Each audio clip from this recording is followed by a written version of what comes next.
Selamat pagi, Bapak dan Ibu semua. Selamat bertemu kembali dengan kami, Andi Hanif Mursid. Pada kesempatan yang berbahagia ini, kami ingin berbagi pemikiran terkait dengan bocornya data-data BPJS ya ke luar. Ya. Ada informasi yang menyebut 270 juta data, ya.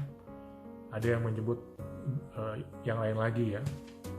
Ada yang bilang 1 juta, ada yang bilang 100.000 dan lain-lain. Ini adalah satu peristiwa yang terus terang sangat kami sesalkan ya. Kami sebagai publik sangat menyesalkan terjadi lagi hal seperti ini ya. Kejadian seperti ini kan bukan baru kali ini ya. Ini udah yang kesekian kali. Sebelumnya beberapa waktu sebelumnya kita dengar ada perusahaan rintisan yang datanya juga bocor ke publik ya. Ada sebelumnya lagi kita dengar itu berkali-kali data pengguna kartu kredit yang bocor ke publik dan lain-lain. Terus terang kami sebagai publik merasa bahwa di tengah kita ini mau bermigrasi semua ya ke ranah digital ya.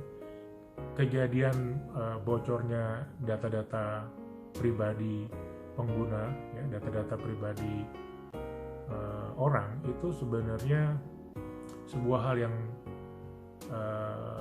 sangat tidak membuat kita sebagai publik itu menjadi merasa aman ya. Kita merasa terancam karena data-data kita beredar kemana-mana. Gitu.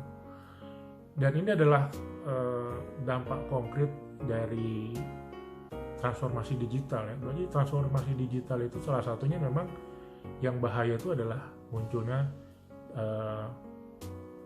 digital crime ya. Salah satunya lewat kebocoran data ini. Nah, harapan kami ya kebocoran data di BPJS ini itu benar-benar ditindaklanjuti ya.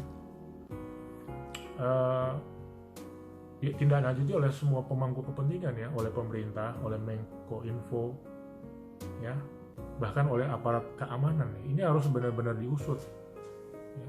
Siapa yang membocorkannya, siapa yang memperjualbelikannya ya. Kenapa bisa terjadi kebocoran ya. BPJS sebagai pemilik data, kalau emang beneran kejadian seperti yang dibicarakan di publik, itu harus bertanggung jawab ya. Harus ada hukuman yang diberikan kepada BPJS karena lalai menjaga data tersebut ya. Karena data-data itu kan sifatnya konfidensial, rahasia semua. Di Singapura itu ya, kalau ada kejadian data bocor ya, misalnya terakhir itu 2019 itu terjadi di salah satu BUMN di Singapura ya, data-datanya bocor. Nah pada waktu bocor itu Menkominfo Singapura langsung bergerak cepat ya, mereka lakukan identifikasi, investigasi yang sangat mendalam, dan akhirnya ketahuan memang terjadi kelalaian dari BUMN itu ya. Dan BUMN itu kemudian diberi hukuman ya. Diberi hukuman bukan hanya BUMN-nya tapi si provider yang memanage data itu juga kena hukuman ya. Hukuman administrasi maupun yang non administrasi ya. Hukumannya sangat berat, bahkan mereka dapat denda yang sangat gede sekali ya. Itu sampai membuat tim manajemen BUMN Singapura itu diganti semua dan luar biasa gila-gilaan dendanya yang diberikan ya oleh pemerintah Singapura. Nah kami sebagai publik sebenarnya berharap di Indonesia pun juga menerapkan kayak gitu. Apalagi kita sebenarnya udah punya produk hukum yang mengatur kalau ada kebocoran data itu apa konsekuensinya. Sayangnya di kita itu produk hukum ini nggak ditindaklanjuti secara konkret ya. Memang kita belum punya undang-undang perlindungan data pribadi, memang belum. Sekarang masih digodok ya, meskipun godoknya kelihatannya sangat lama ya. Waktu itu janjinya 2020 sudah bisa diundangkan, ternyata sampai sekarang belum ya. Kelihatannya pemerintah harus komit nih dengan apa yang dijanjikan waktu itu ya, pemerintah dan DPR. Karena bahaya dari cybercrime ini luar biasa sekarang. Nah, jadi kami berharap kalau emang beneran kejadian, Menkominfo, semua pemangku kepentingan ya, itu harus turun untuk mengusut ini, cari akar masalahnya apa, ya, kejar siapa yang ngebocorin itu, siapa yang lalai. BPJS-nya harus dikasih penalti, ya, karena undang-undangnya juga ada kan. Ya. Dan bukan undang-undang, produk hukumnya ada yang ngatur itu, ikutin aja semua. Ya. Jangan sampai produk hukum kita tuh sangat banyak, tapi eksekusinya nggak ada di lapangan kayak gitu. Jadi demikian harapan kami sebagai publik. Ya. Nah, kita sebagai publik ini juga dengan kejadian seperti ini harus tingkatkan kewaspadaan kita.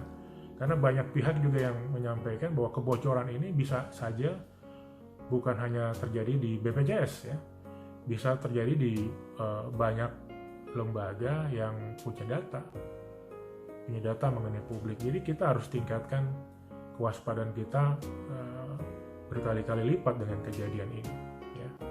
Karena dengan data-data yang bocor itu, data-data yang konfidensial itu fondasi buat yang mau masuk ke cybercrime untuk melakukan cybercrime ya.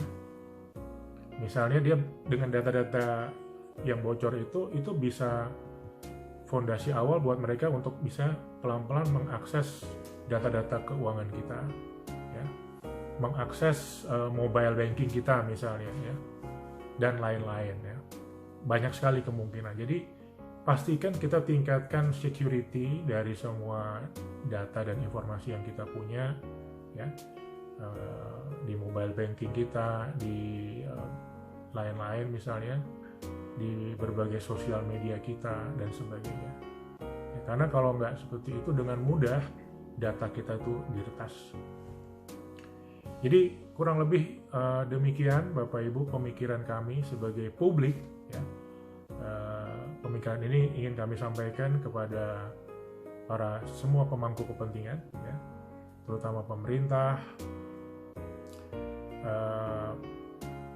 ya, para pemilik data yang konfidensial itu ya, dan publik ya. Demikian Bapak Ibu semua, terima kasih. Wabillahi taufik wa hidayah. Wassalamualaikum warahmatullahi wabarakatuh.